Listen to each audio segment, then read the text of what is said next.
अस्सलाम वालेकुम रहमतुल्लाहि व बरकातुहू। मैं डॉक्टर बनाइक टर्मिनेटर प्रोफेसर। मैं जनरल पब्लिक के खिलाफ हूँ, न मैं ऑनेस्ट ऑफिशियल्स के खिलाफ हूँ, न मैं ऑनेस्ट सिस्टम के खिलाफ हूँ। अगर मैं खिलाफ हूँ तो करप्टेड ऑफिशियल्स के खिलाफ, मैं करप्टेड सिस्टम के खिलाफ हूँ। ये जो माफिया है, चाहे वो प्राइवेट स्कूल्स की बात करे, इलीगल माइनिंग की बात करे, या फेक डॉक्टर्स की बात करें, फेक टीचर्स की बात करें, फ्रॉडुलेंट लोगों की बात करें, उस सिस्टम के खिलाफ हूं मैं।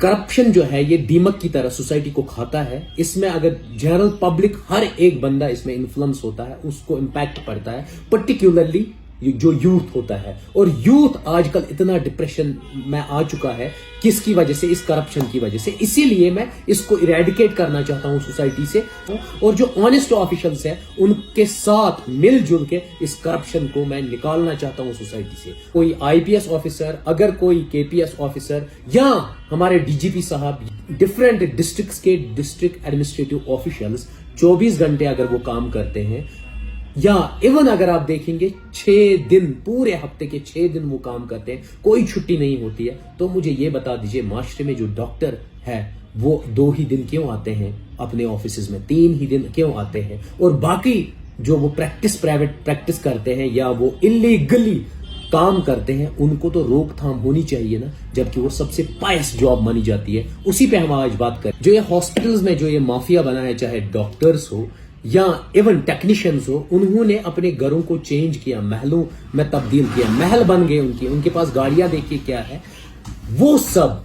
और कितनी कंप्लेंट्स डाली गई डॉक्टर्स के खिलाफ, जो ये वहां प्रैक्टिस करते हैं, टेक्नीशियंस, उनके खिलाफ, लेकिन आज तक उनके खिलाफ कुछ नहीं हुआ। और कंप्लेंट पे कंप्लेंट जनरल पब्लिक करता है, लेकिन उसका अजाला नहीं होता है। उसी करप्टेड सिस्टम को मैं बेनकाब करना चाहता हूं, और उसी को आज सामने आप लोगों के सामने पेश। ऑप्थेल्मिक सेक्शन की जो हर एक हॉस्पिटल, चाहे डिस्ट्रिक्ट हॉस्पिटल हो या सब डिस्ट्रिक्ट हॉस्पिटल, वहां पर कितना बड़ा माफिया है और वो कौन सा बड़ा माफिया चलाते हैं। और चाहे हम बात करें सब डिस्ट्रिक्ट हॉस्पिटल सीर की, चाहे हम बात करें सब डिस्ट्रिक्ट हॉस्पिटल ब्रिजबिहाड़ा की, चाहे हम बात करें प्राइमरी हेल्थ सेंटर मटन की, किसी की भी बात करें, वहां पर इतना धंधा चल रहा है आप कभी सोच नहीं सकते हैं। और हर एक चीज को मैं प्रूफ के साथ आप लोगों के सामने पेश करूंगा। हॉस्पिटल सीर की सबसे पहले बात करेंगे।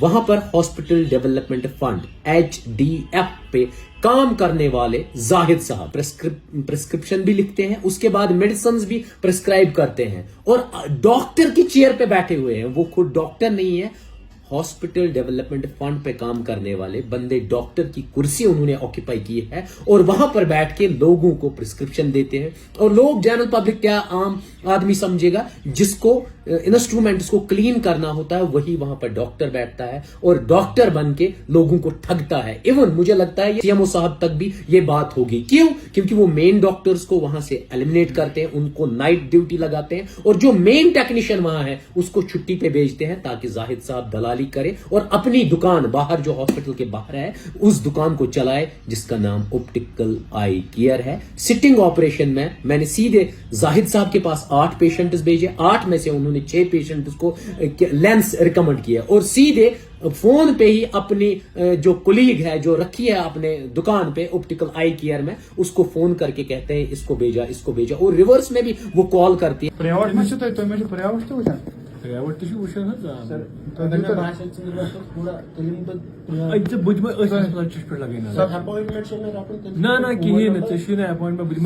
फोन नंबर कॉल तम तुल क्या नंबर था मोबाइल सर मोबाइल 9797 91 48 शौकत दोपस यम शौकत सब वन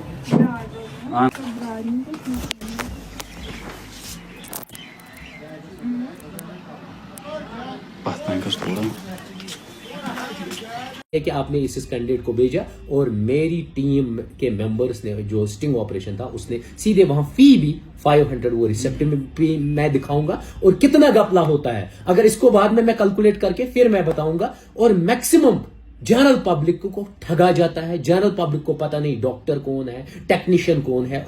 जाहिद साहब 2 दिन के लिए किन को कहते हैं? कहते हैं ट्यूसडे और सैटरडे में अवेलेबल। याद रखिएगा, ये सरकारी कुर्सी को मिसयूज करके अपने बिजनेस हब्स को नहीं चलाते हैं। क्या वहां पर 3 ऑप्टिकल आई केयर जो थे या ऑप्टिकल शॉप्स जो थी वो क्लोज नहीं हुई है? क्या वो अनएम्प्लॉयमेंट जनरेट नहीं कर रहे हैं? अपनी दुकान चला के जो भी बाकी जनरल पब्लिक की, जनरल यूथ की दुकानें हैं, उनको बंद किया जाता है और एक माफिया बनाया जाता है। अपनी दुकान अंदर भी जॉब और बाहर अपने लोगों को रखना ओ साहब का हाथ है या बीएमओ साहब का हाथ है या मेडिकल सुपरिटेंडेंट का? किसका हाथ है इसमें जो इन लोगों को फ्री हैंड देता है? और अगर आप देखेंगे प्रिस्क्रिप्शन में सीधे लिखा है ट्यूसडे और सैटरडे, यहां पर डॉक्टर मैं हूं। एक जनरल पेशेंट क्या समझेगा डॉक्टर क्या है ओ या टेक्नीशियन क्या है? वो तो डिफरेंशिएट भी नहीं कर सकता। अब जब मैंने स्टिंग ऑपरेशन में, आप खुद देख लीजिए, रिसेप्ट पे सीधे ऑप्टिकल आई केयर लिखा हुआ है, ना रकम बनता है। मीनस जब मैंने कैलकुलेशन की तो इसकी जो आमदनी है, मंथली आमदनी कम से कम 1,20,000, 1,20,000 एक डेवलपमेंट फंड पे एक मुकर्रर, एक कायम किया हुआ ऑफिशियल कमाता है। और फिर एमबीबीएस करने की क्या जरूरत है? आप मुझे बता दीजिए। या ऑप्थाल्मिस्ट बनने की क्या जरूरत है लोगों को? जनरल कैंडिडेट से मैं रिक्वेस्ट करता हूं, फिर ये जॉब छोड़ दीजिए, फिर यही दुकान चलाइए। ये माफिया की, डॉक्टर्स की जरूरत ही नहीं है, फिर यही चलाएंगे और यही प्रिस्क्राइब करेंगे और लोगों को की खाल गर्म पानी में डाल के उनकी वो खींचेंगे ताकि जनरल पब्लिक सफर हो जाए। उसके बाद मट्टन प्राइमरी हेल्थ सेंटर दूसरा है, मुश्ताक इलाही साहब वहां पर सीनियर ऑप्थाल्मिक टेक्नीशियन है। उनकी दुकान हॉस्पिटल के बाहर उनका बेटा चला रहा है फोकल पॉइंट के नाम से।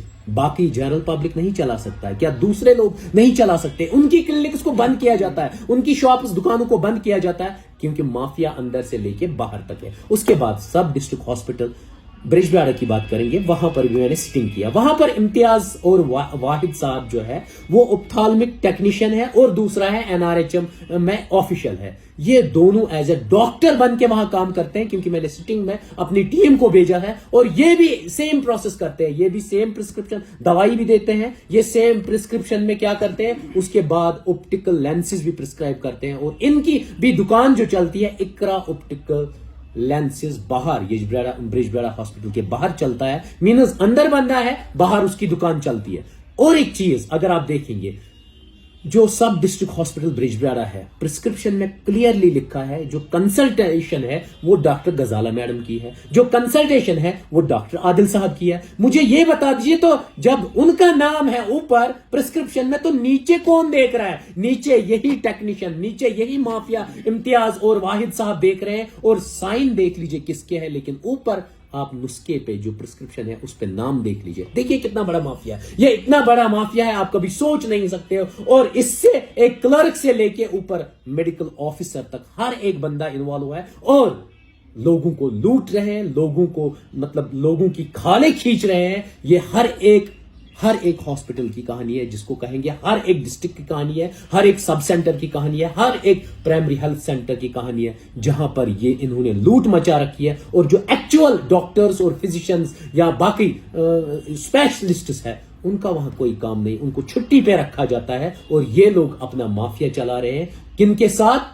अपने बड़े आकाओं के साथ। आका के पास भी फिर मैं गया सिटिंग ऑपरेशन में, खुद देखिए वो क्या कहते हैं। मैंने कहा आपने बाहर इतनी दुकानें बंद क्यों करवाई, आप रीजन क्या है? और वहां तो एम्प्लॉयमेंट खत्म हुआ ना, अनएम्प्लॉयड हो गए यूथ, क्योंकि जिनका कोई आका नहीं है, जिनका कोई पॉलिटिकल अप्रोच नहीं है, जो पैसे देने के लायक नहीं है, उनकी दुकानें बंद की जाती है और इन ठगों, इन गुंडों, उन डॉन्स की दुकानें खोली जाती है और माफिया बढ़ता जा रहा है, बढ़ता जा रहा है, बढ़ता जा रहा है।